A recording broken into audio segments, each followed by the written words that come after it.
great about that, other than trying to help people who are in a state of disease.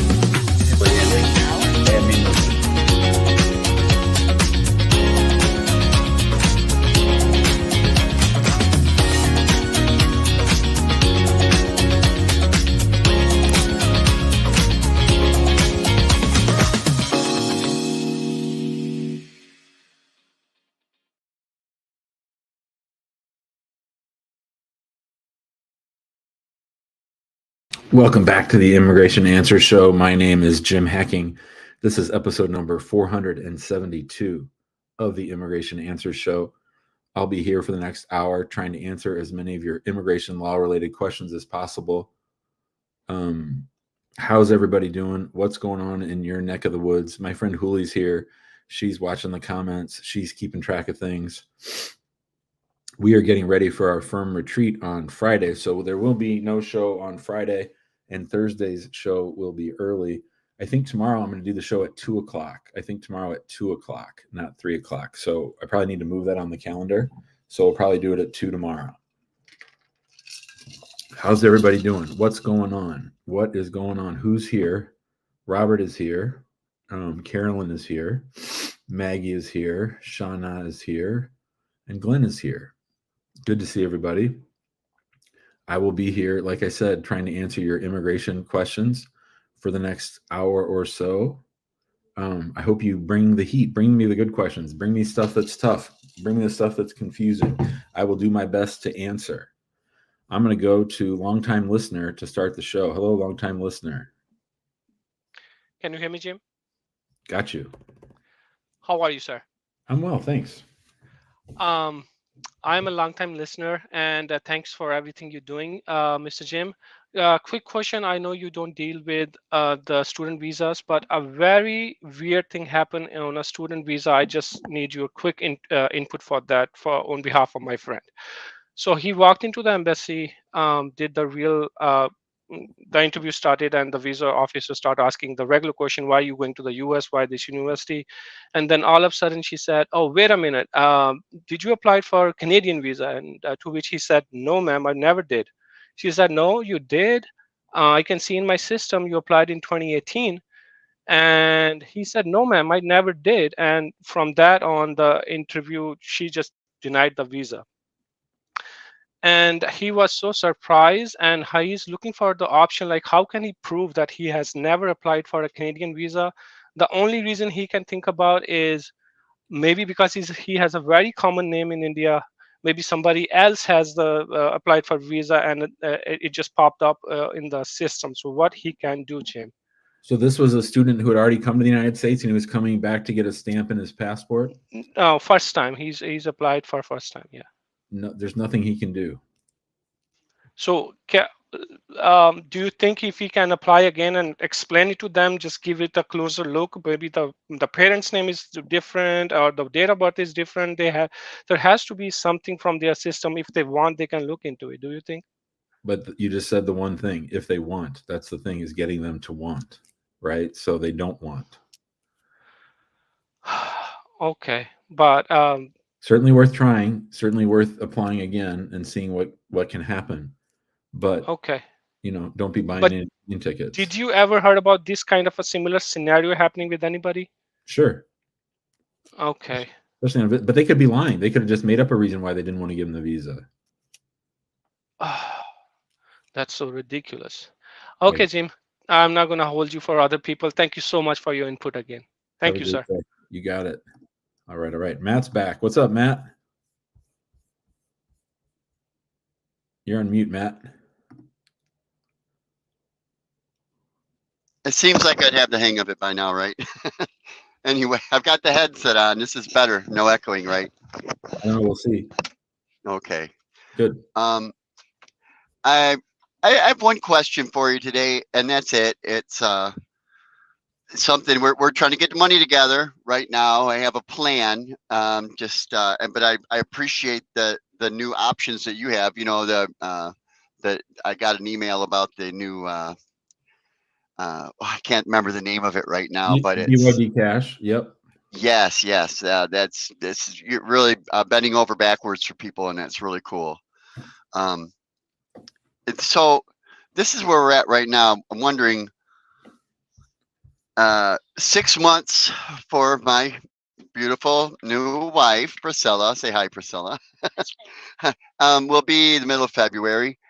How long does it take to get receipt if once a person files the I-130? How long does it take to get? We have to get a receipt for her to be I don't know what you call it, to be here Status. without in status. Yeah. Right. So you want to get that receipt. You want to get that receipt notice at least issued before the 6 months are up. And I would say that it can take anywhere from 2 to 6 weeks. Okay. I mean, every now and then it takes 6 months, but that's very unusual. Okay. So 2 to 6 weeks. Is it any faster if the filing is done online? Or I know, we're leaning towards paper. Have everything on paper. Do it all the old-fashioned way. In other words, because you suggest it for one thing, and it just makes sense. Yeah. Yeah. No, I would just say hurry up. Okay. Yeah, that's what we're trying to do. I'll find out next week. I'm hopefully next week I'll get an answer on funding that I'm looking for. It's through my work, and really excited about it. So I guess that's the only question. I guess we're just Oh yeah. Priscilla's like, I don't want to get deported. That's her question. Says, as long as we get a receipt of that, then she'll be safely in status or whatever, right? Correct. Yeah. Okay. And so we've essentially got right now January, February, about 2 months, 3 months, 3 months from now. December, January. Yeah, 3 months. So yeah, get on it. I'm hopefully next week we can get a ball rolling here. And awesome. Thanks, Matt. Hey, thank you. Thanks for everything, sure. Jim. Bye, Priscilla. See you guys. Say bye. Yeah. All right. Mary's up next. Hello, Mary. Hello. Can you hear me? I can. How are you doing? So, I have a question. I applied to asylum when I was a valid F1, and then later on I stopped going to school. So my student non-immigrant status was terminated, and now I landed a high-paying job and they are willing to sponsor me for an EB2 green card. So my question is, am I eligible to apply for an EB2 even though my F1 was terminated and I am currently in a legal stay as a pending asylum applicant? Well, you may or may not be in a legal stay for purposes of changing status. So Jim Hacking thinks that you are. USCIS rules say that you might be, and the Immigration Service says all the time that you are not. Does that make sense? So the rules are there. If you did not get your case adjudicated through no fault of your own, in other words, because the delay was on the government's fault, there's a narrow argument that you could adjust status based on employment. Okay. But USCIS routinely turns down those cases. Some have been challenged. We won one on a lawsuit. It's a little bit tricky. If I were the employer, I would tell them, you could try, but there's no guarantee. And I would tell you the same thing. You can try it. There's no guarantee. Okay. Is there like any sort of waiver to apply for? You would need a qualifying relative, and that would probably be tough since it's an employment-based petition. Okay. Yeah, I don't have any relatives in the U.S. Do you were you entered the United States on an F1? Yes. And I applied for asylum when I was still legal, when I did have the F1. And your asylum case is still pending? Yes, it's taken a really long time. It was like almost a year ago since I applied for asylum. Oh, sweetheart, there's asylum cases that are 6 years old. Yes, it is. But no interview, nothing. No, I did not hear back from them. So if I were the employer and I was like their lawyer, I would say, yeah, probably not. I wouldn't. There's a lot of money and effort to put to it. But if I'm you, I'm like, yeah, let's try it. Okay, so if But my everybody needs to understand that at the end of the day, you're going to need a good legal brief. This isn't an ordinary green card case. You're going to have to prove to their satisfaction that you are admissible and eligible to adjust. Because asylum isn't real status. Asylum, a pending asylum is just we've let you stay here while we figure out if you get deported or not, or get asylum, right? So okay. it's not a true form of status like your F1 was. So just to mention, my CVS was actually very recently terminated. It was on November 3rd. They just terminated the status very recently. So would that help if we start the EB2 process like very soon, like in the next weeks? The problem is here's the other problem is that did you look at the visa bulletin? Yes, I did. How long is the delay for EB2? July 2022. July 2022. So Yes. that's a year and a half.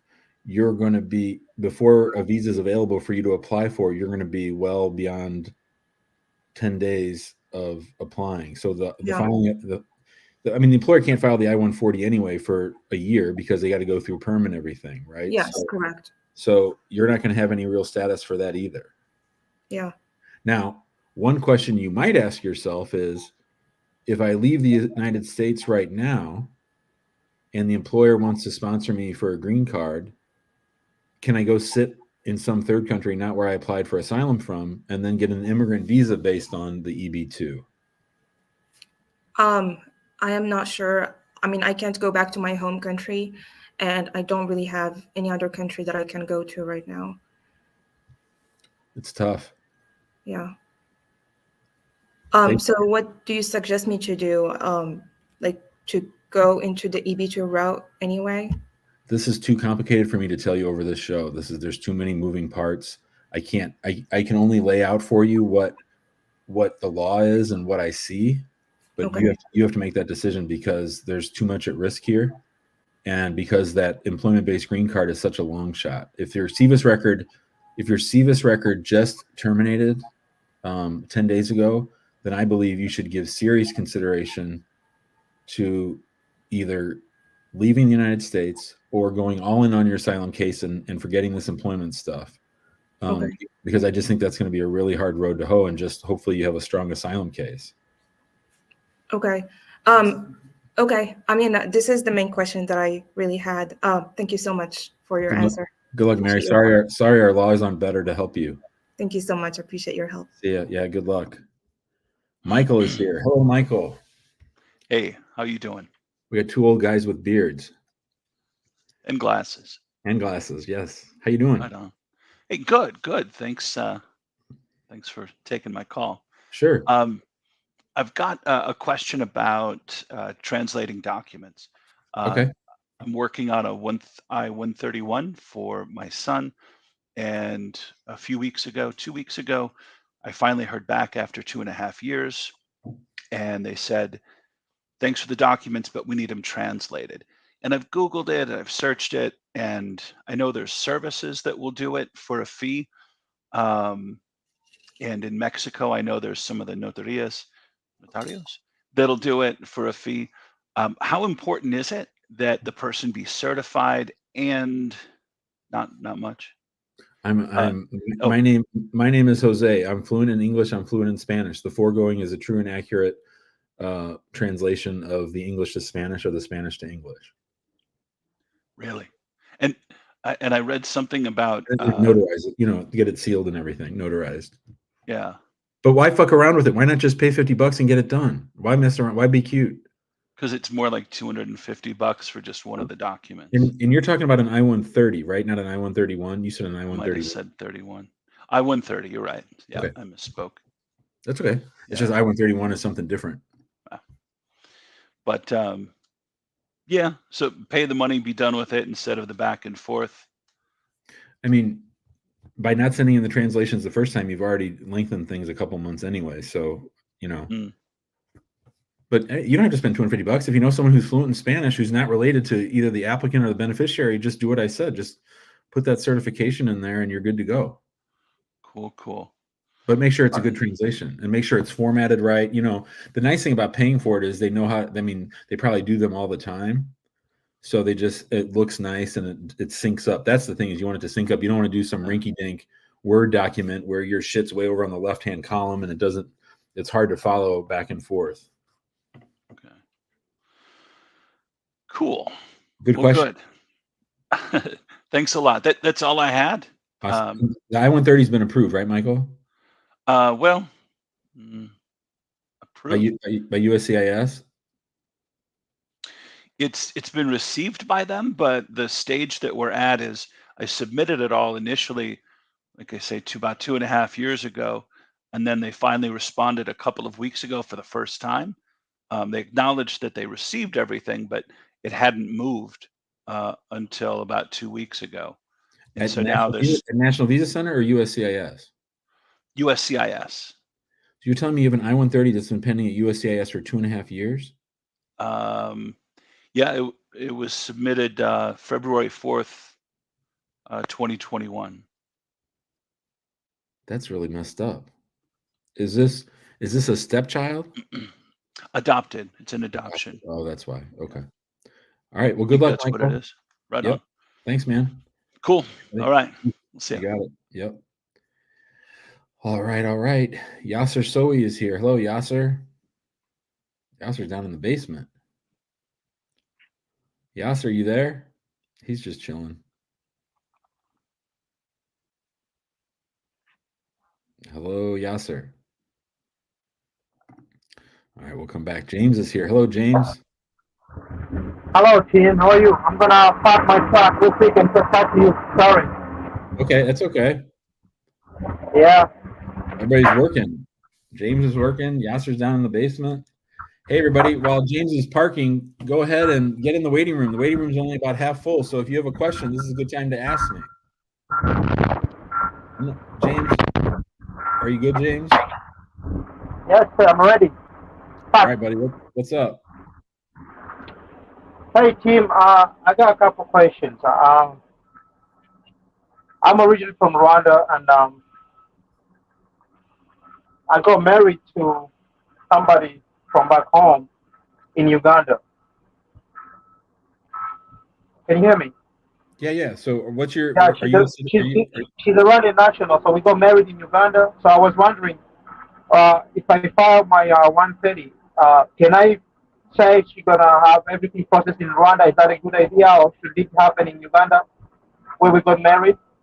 Hold on. So where did you say that you? What country were you born in, James? I was born in Rwanda. Rwanda. Okay. Yeah. And how did you come to the United States? I moved here as a refugee. And now you're a citizen? Yes. Okay. And then are you already married? Yes.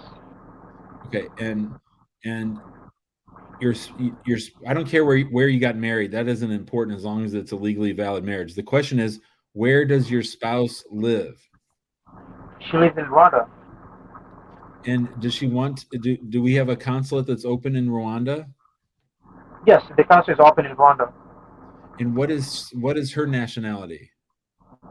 She's Rwandan as well. She's from Rwanda. So everybody's from Rwanda, but you got married in Uganda. Yeah. Got it. So what's the question? Where to do her interview? I was asking whether the country where you got married plays a bigger role when you file for. Okay, that's right. No, it's all where she lives. Oh, okay, perfect. Yeah, you're fine. Don't worry about that. All right. Then one more question is, I was trying to fill out the form, but I was trying to do my application online, and it's asking me how many times I got married, and it's only one, I only married to her, and once I put one, it's asking me when was my last marriage terminated. So I don't understand. I don't know, James. This is why I don't file shit online. This is why I do everything on paper. Oh, okay. So the best price to do it on PayPal. Okay, so I see what you mean. Yep, because then you can answer it the right way. All right, thank you. That's the only question I just had for you. Appreciate it. Hi, James. See you, buddy. All right. As I mentioned, the waiting room not very full, so we're going to go to Rolaji. Hello, Rolaji. Hi, Jim. How are you? I'm well. How are you doing? I'm all right. Just a quick question, not to waste too much of your time. You're fine. My I-130 was filed in 2018, June 2018. However, I honestly thought this year, knowing that October was the fiscal year, and at least some movement would have been made. There was no movement. Do you think for this year there will be possibility that movement will be made? So, are you the petitioner or are you the beneficiary? I'm the beneficiary. Is this a spouse-based case or some other case? My dad. Dad's case. Yeah. Period. So, and are you married or unmarried? I'm unmarried. So you're a green card holder. He's a green card holder? He's a citizen. Citizen. Yeah. And no, that's a question I need to. Why does a green card holder? Why is it faster than a citizen as well? because less green card holders apply than citizens. It's silly, but that's sort of how it is.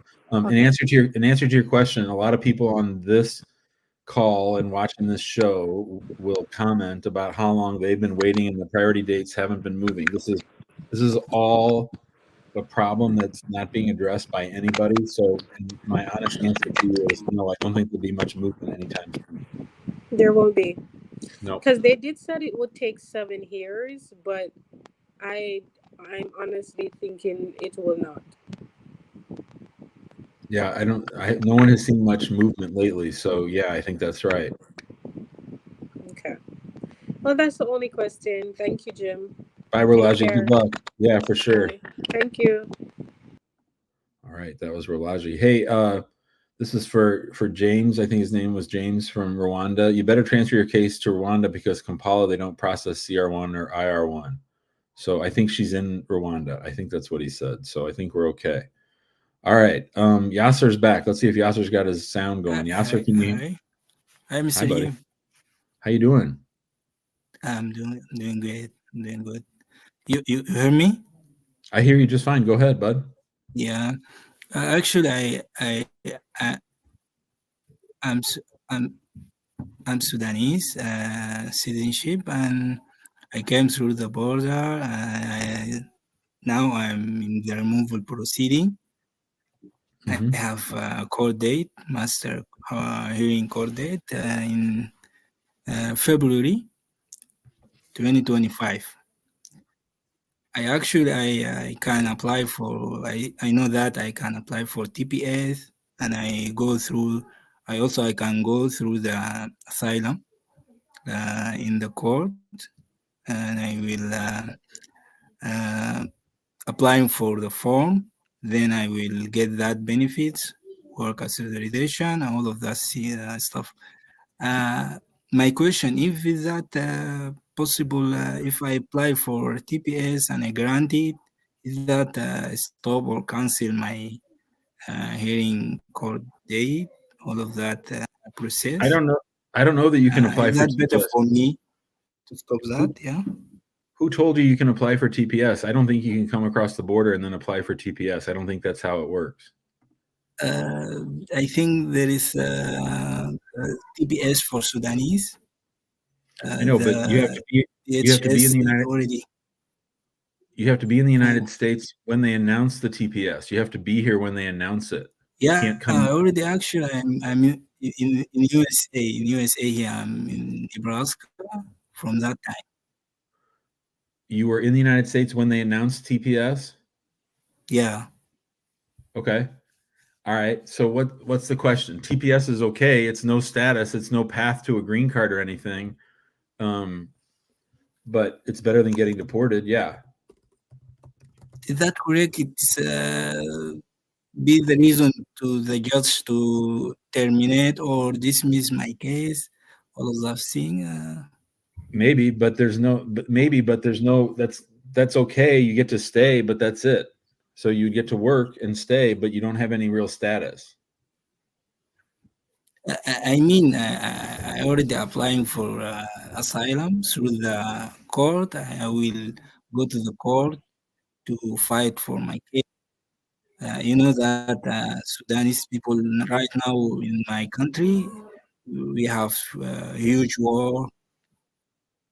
You know, I can't go back. You know, Yeah. So okay, I if that understand. stop my case, my process in the court is, I think it's Maybe, not good for me. maybe. Is that correct? Yeah, Yasser's not listening to me. So Yasser, yes, maybe it'll help you. I don't know. It depends on the facts of your case. Every case is different. It's always better to be out of removal if you can, unless that's your only path to getting asylum. So it's a complicated question that I can't really just answer without seeing all the documents from your case. All right, Priscilla. Oh, Priscilla's back. What's up, Priscilla? You're on mute. Sure. I'm talking to Jim. I just wanted to know, Jim. I need to get my name changed.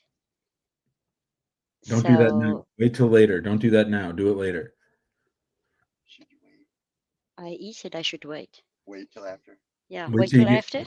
wait till you get your citizenship.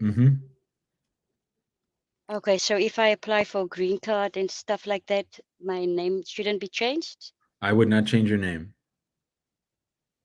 Okay. Bye, Priscilla. See ya. Bye. All right, all right. Marie is here. Hello, Marie. Hi, how are you? Good. I have a question. My father was born in Sicily in 1949. My grandfather was born in the United States. My grandmother was born in Sicily. He was born in wedlock, brought here in 1966 as a minor, and of a U.S. citizen. And he had a IR2. He was an IR1 child of a U.S. citizen, family based, LPR. But he was a minor, so he was 16 when he got here. Did he acquire citizenship when he got here automatically as a minor? Marie, sweetheart, I'm sure you're very well meaning, but there's no way in hell I could tell you that based on the facts that you laid out to me. I have to get out my law books. I have to do calculations. I have to see all the documents, everything, all that can turn on one little thing. So my answer is maybe.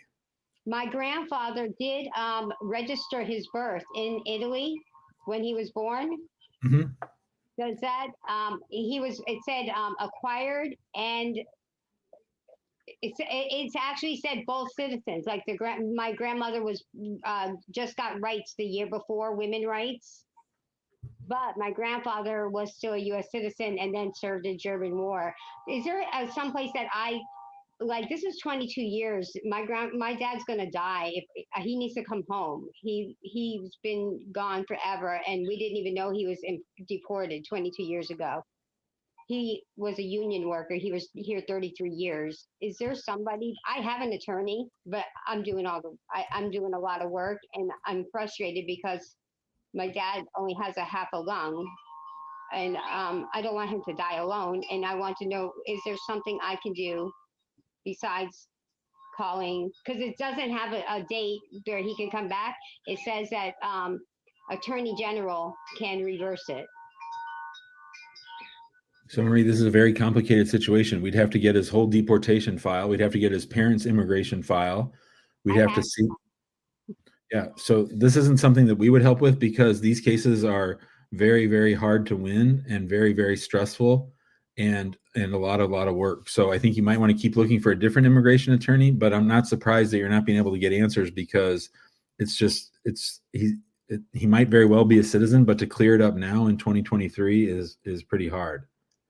Hard is okay. I'm okay with hard. I just want to try. If I don't try, then what happens, Yeah, I'm sorry. You probably just need to keep calling immigration lawyers until you find someone. There might even be some that specialize in this, but we stopped working on these. I think I'm a citizen case a long time ago because they're a big headache. Okay. can I ask you one more question real quick? Go for it.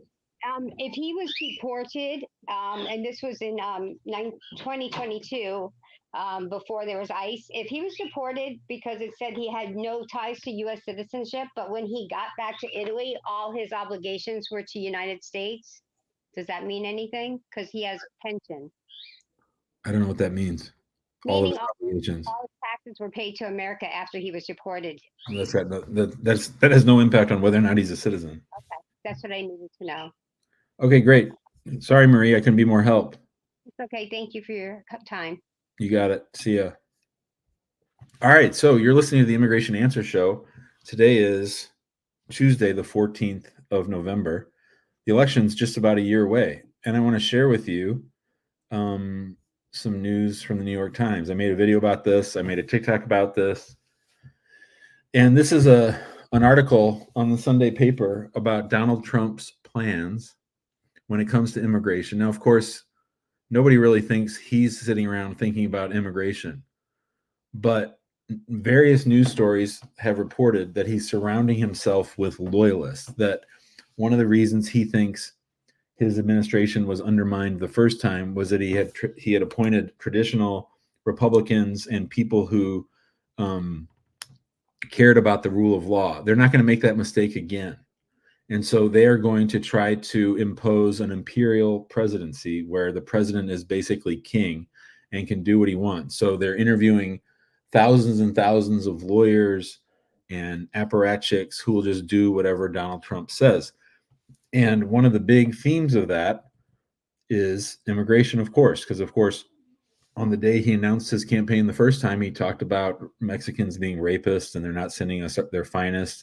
As soon as he took office, he imposed the Muslim travel ban, and he is going to he and his team, led by Stephen Miller, the little xenophobe that there is, to round up every undocumented person that they can. And of course, with DACA and the immigration courts, they have records. They know where lots and lots of undocumented people are, people who are in the United States without status. Donald Trump and the people that support him want to round all those people up and to expedite the way that they remove people, to take away all the statutory and regulatory protections that are there for people facing deportation. He wants to do away with all of it. There's little Stephen Miller. They're going to build these huge deportation camps where they hold undocumented immigrants, probably separated from their children, awaiting deportation to get them out of here as fast as possible. This is all at the same time where Donald Trump is tweeting out on Truth Social, his social media platform, calling immigrants and enemies of him vermin, which is the same words that Adolf Hitler and Benito Mussolini used. So this is who's running for president. This is who's going to win the nomination of one of the two major political parties in the United States. And if he becomes president, this is what he wants to do. They want to overwhelm immigration lawyers and all the procedural and state safeguards that we have, and they're proud of it. They're proud of what they want to do. They're proud of sounding these anti-immigrant sentiments and trying to gin up the 39% of people who love Donald Trump and hate brown people and hate immigrants and hate the mixing of the races. This is what we are up against. This is why that election is so important. I'm going to talk about it probably every day between now and November 5th next year.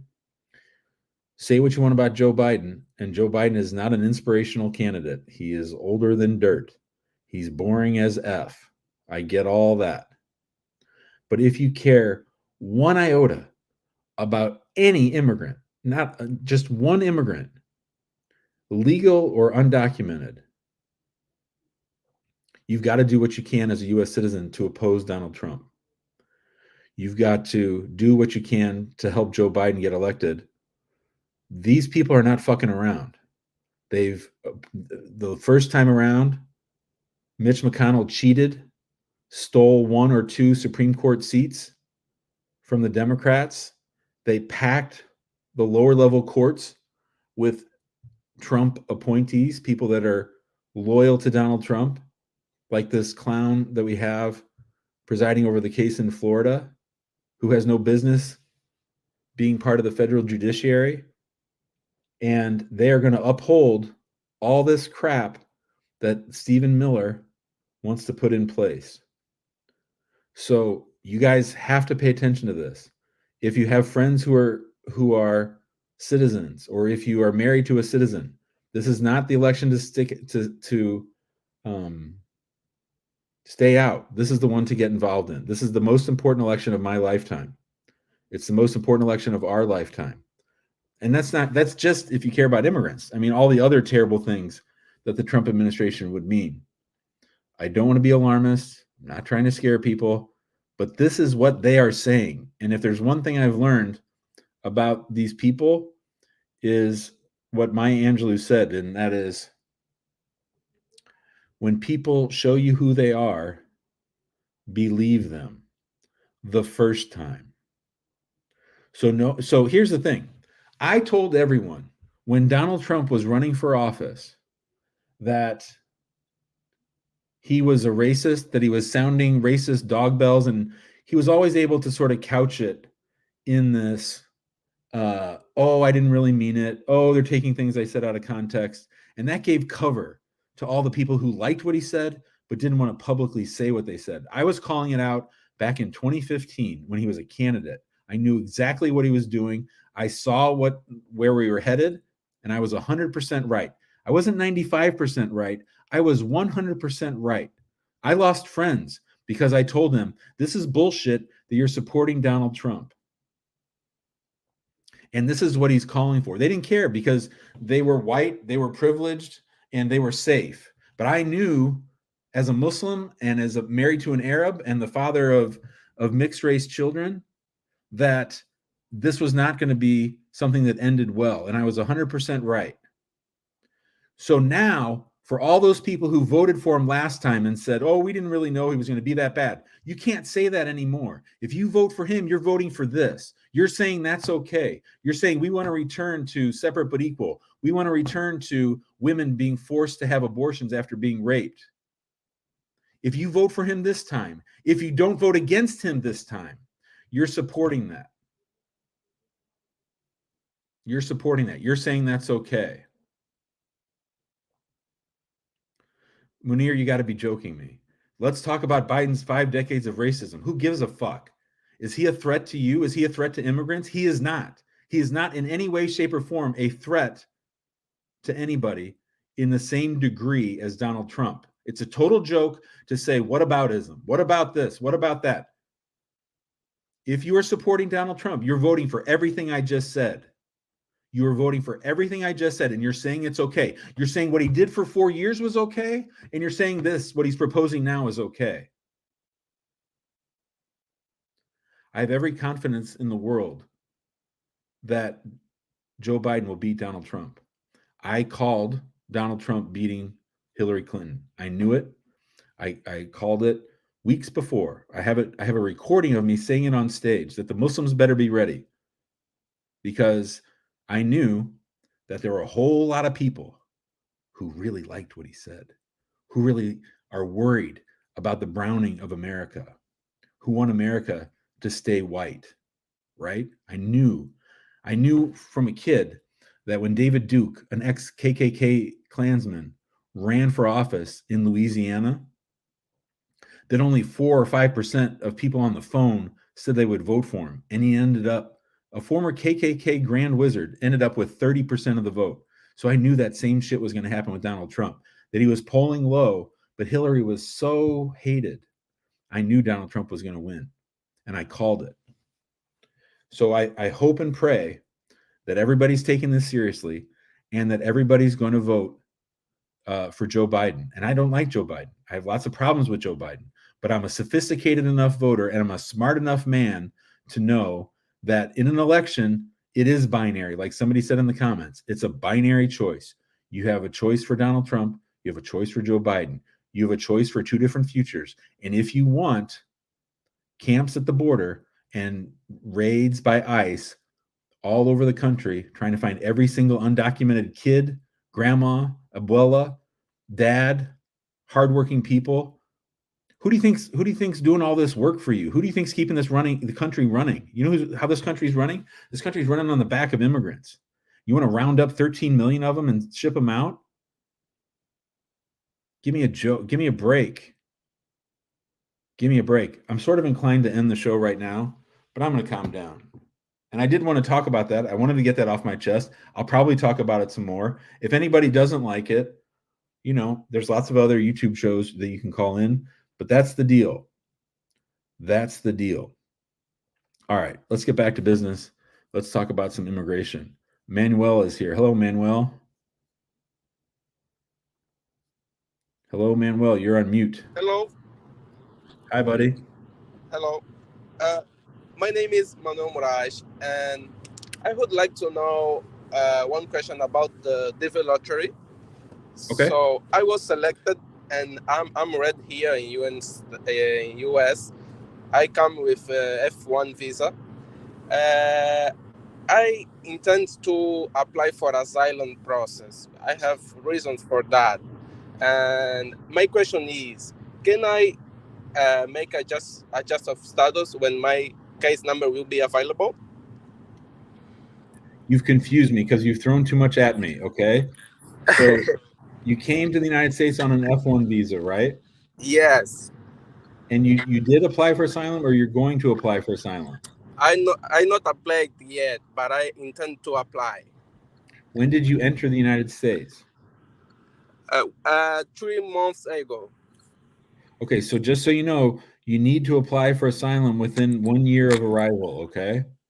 Yes. So my question is, when my case number from DV lottery will be available, can I make adjust of status with asylum process pending?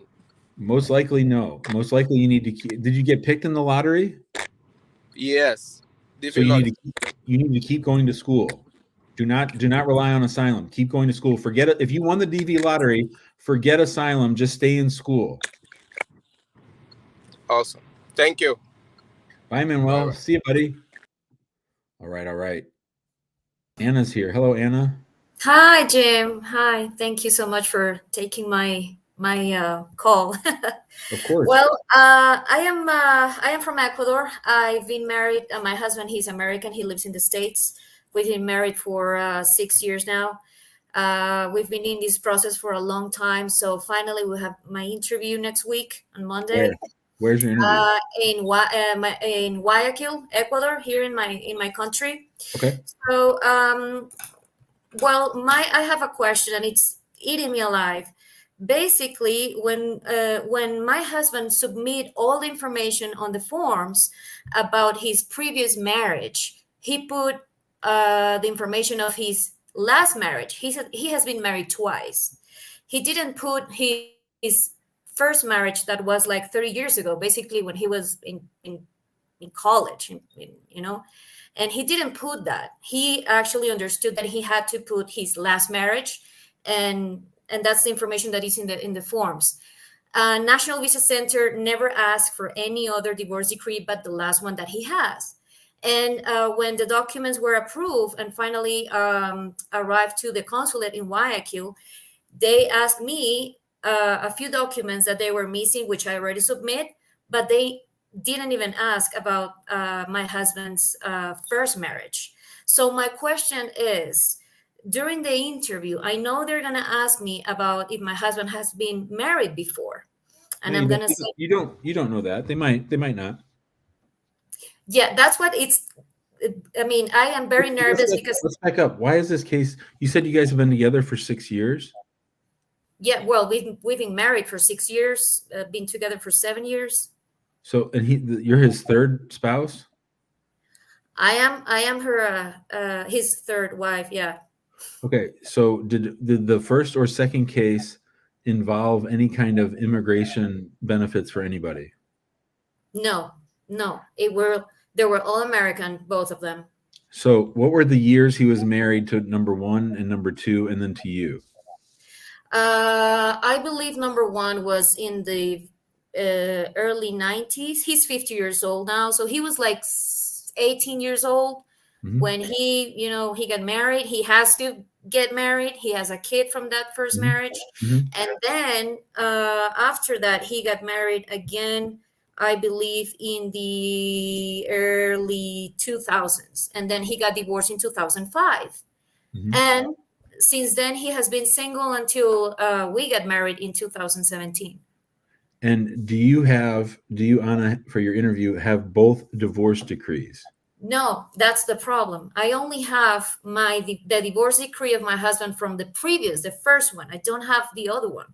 The second one? You know the second one? The last one, yes, the last one. You have the first one, but not the middle one. I don't have the divorce decree of when he was 17 years old. The one that he does. You got to get it. You got to get it. Okay. If you go to that interview, they won't. If they ask you for it, then you're buying yourself 3 months of delay. Oh, geez. Okay. Because I mean, the fundamental thing is you have to prove that he's free to marry.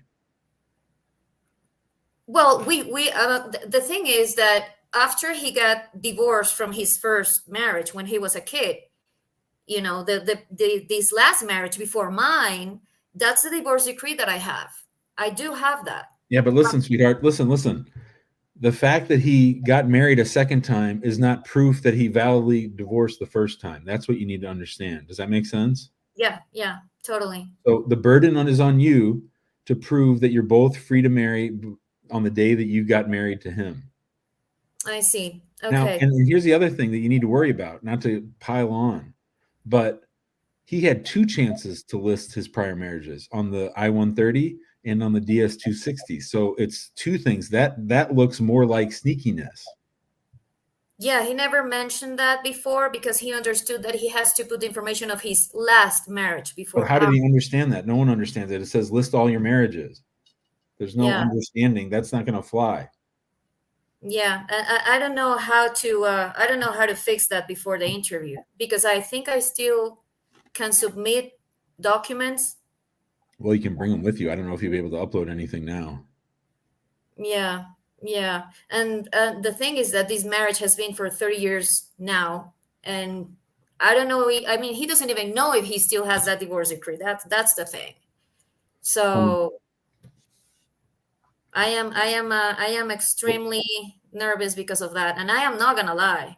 Have you been married before? Yes. Once. So marriage is all over this thing. They're probably going to be dialed in on this. What about age gap?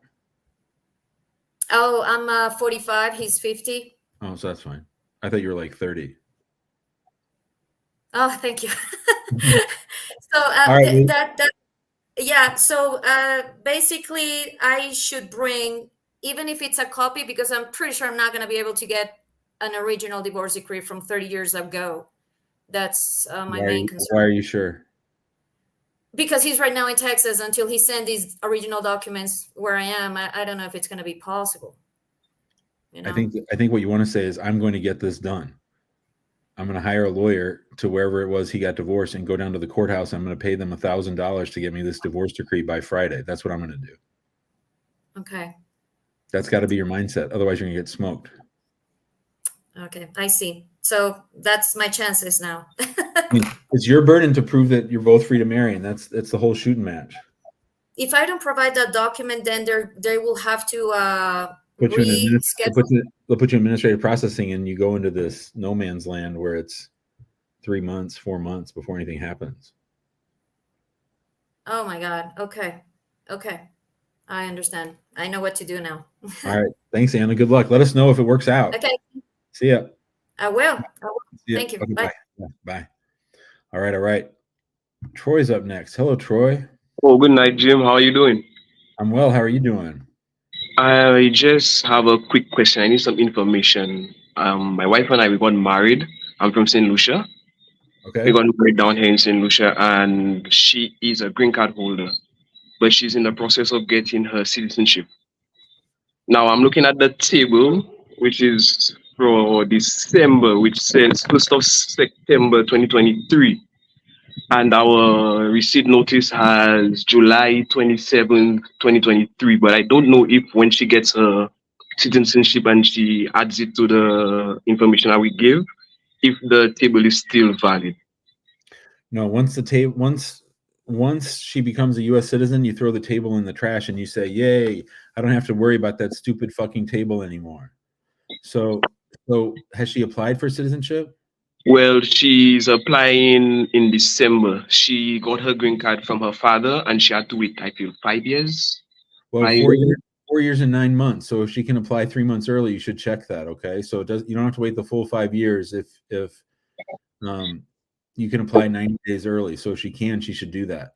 Oh, okay. Okay, I didn't know that. Thank you for the information. Yeah. So my next question is, so when she applies, if she gets her citizenship, right? What's and is added to the information that we submitted? What's the next step? How do I know? Where's your case right now? Well, right now they sent us an email as of October 20th saying that it is actively reviewing. So it's at USCIS. Yes, it is. Oh, she'll become a citizen before that thing gets approved. So it should all work out. So when she becomes a citizen, then you'll take that naturalization certificate and send it back to USCIS. You'll send it to wherever your case is at that time. If it's at the National Visa Center, you send it there. If it's at the embassy, it won't be. But if it's still at USCIS, then even though it's the same agency, you'll want to notify them that that she became a citizen. Okay, and then that should at least speed up the process a little bit, or right. Yeah, okay. We'll speed it up by 4 years right now. Oh, okay. Thank you very much. That's just what I needed to know to clarify everything. You're doing great, Troy. You're on the right track. Thank you very much. Bye, buddy. See ya. Bye. All right. Masood is here. Hello, Masood. Hi, Jim. How are you doing? I'm well. How are you doing? I'm pretty good. Would you please take me off from this thing, if you don't mind? You are off camera. Thank you. I do have a situation. I spoke to you a couple of times before, but the thing is that, like last time when I spoke to you, the situation was different, but now it's different now. Basically, I got interviewed 5-6 months before, and there is some, I would say, some kind of conflict or some kind of issues between us. Well, Masood, I'm sorry, I don't remember your case, so you got to remind me. Are you inside the United States or are you outside the United States? I'm inside the United States. Are you the petitioner or are you the beneficiary? Beneficiary. I was F1 out of status, got married, interview scheduled, interview was done, everything was good. But they did some kind of investigation, and she was with another guy, that was old relationship. I'm not at home all the time, so there is some kind of issues with that. So they think it's a fake marriage. Yeah, so that's what they're like. I spoke to her, and that lady forced her to write down the statement to withdraw from the I-130, and she did that as well. Well, I wouldn't say that. I don't believe that. No one can force you to withdraw an I-130. She was asleep when they caught her.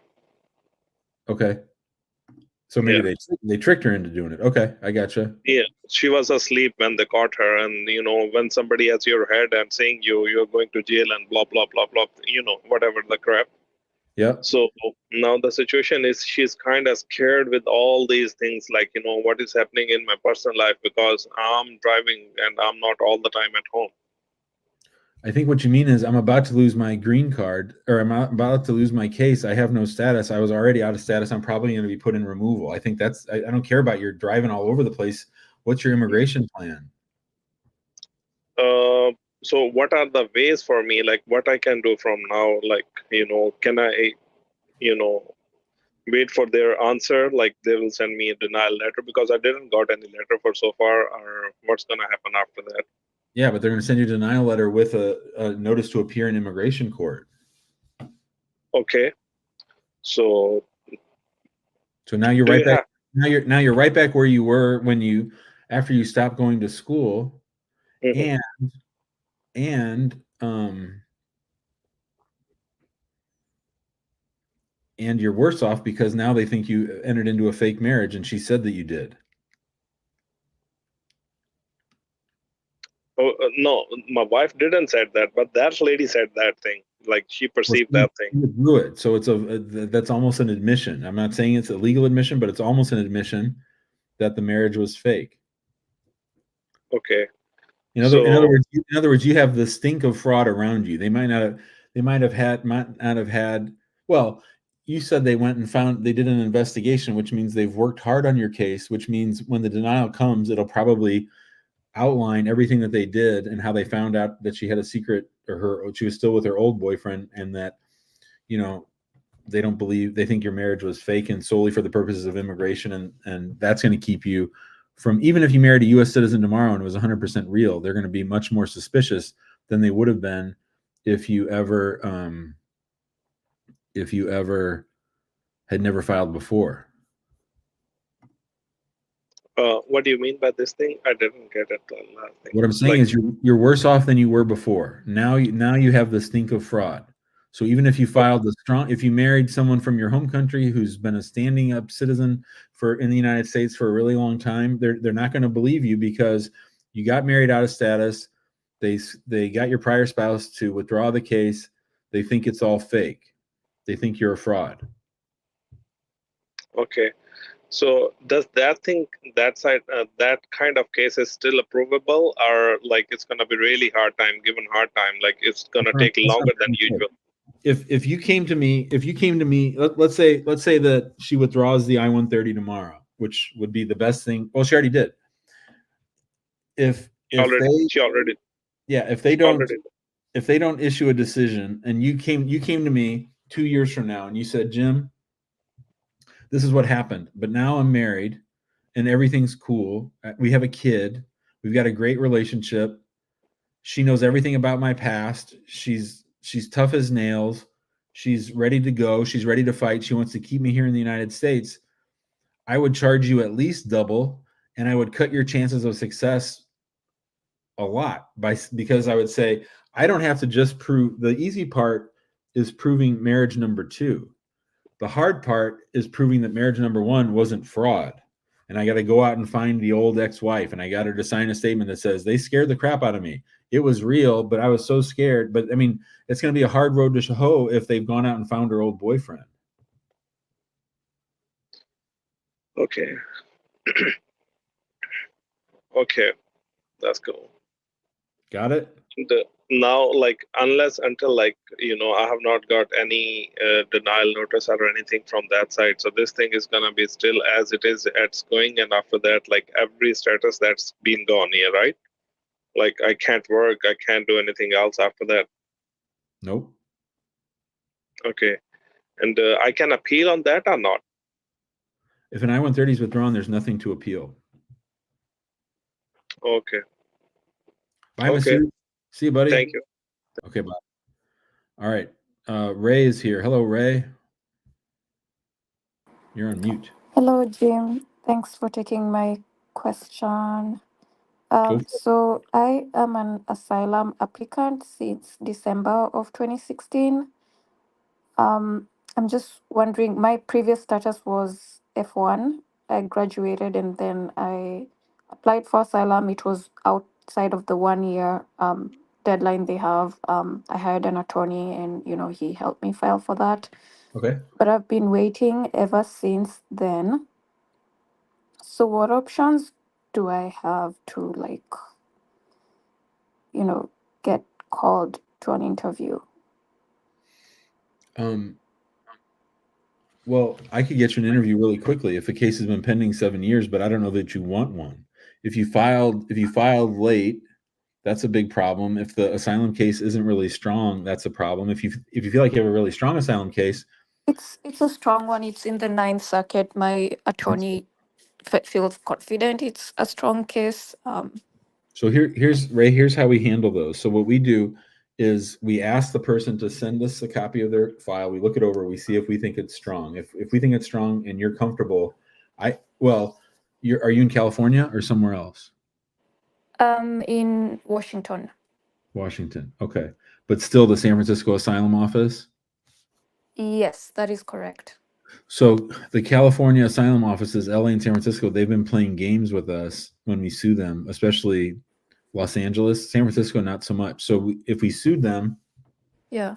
we'd probably get you an interview in about 3 months. So we'd want to make sure you and your attorney are ready for the interview before we sue them, right? Because what you don't want to sue them and then they schedule you real fast for an interview. Okay. So you got to make sure the case is 7 years old. So you got to make sure that it's updated. Okay. And then we sue. And then hopefully you get an interview. Now in the central part of California in LA, they're now saying we'll schedule you for an interview, but it won't be until August or November of next year. San Francisco Yeah, mine is the San Francisco office. So this is a mandamus we're talking about, right? Right. Okay. So San Francisco hasn't been playing those tricks like LA, but they could. So I'm pretty sure we could get, if you were in Arlington, I'd say, yeah, 7 years is ridiculous. And we're fighting right now saying, yeah, 7 years is ridiculous. They shouldn't have to wait another year, but we haven't heard back yet. I see. So I'm pretty sure I can get you an interview in the next couple of months and a decision after that, unless San Francisco takes that approach from LA. Okay. And how long, so if I have my files handy, how long would it take for you to like prepare the mandamus and file? Well, mandamus we can file quickly. If you and your lawyer like we're ready to go, we can get it on file in a week or two. Okay, so that means I would like retain your firm for the lawsuit and then still keep my attorney for the asylum case, right? That's what people usually do because they've built the case. They're all in it. You've already paid them for that. Our job is just to get things moving. I like people to stay with their original lawyer, and plus, I don't want to piss off other lawyers. Yeah, absolutely. Makes sense. Yeah. Okay. Yeah, that was my question. Yeah. That So works. if you want to do it, just send us an email. We'll go from there. Okay. Okay. Thank you so much. Have a good day. All right. We went a little over, but of course, I was ranting and raving about Trump in the middle. So I hope you all have a great night. We'll be back tomorrow at 2 p.m. Central, Wednesday, 2 p.m. Central. And then Thursday, it'll be early, I think. I don't remember what time, but we'll figure it out. We're heading towards episode 500. So stay tuned. Thanks, everybody, for watching. And I hope you all have a great night. Thanks, Huli, for watching the boards. Bye, guys.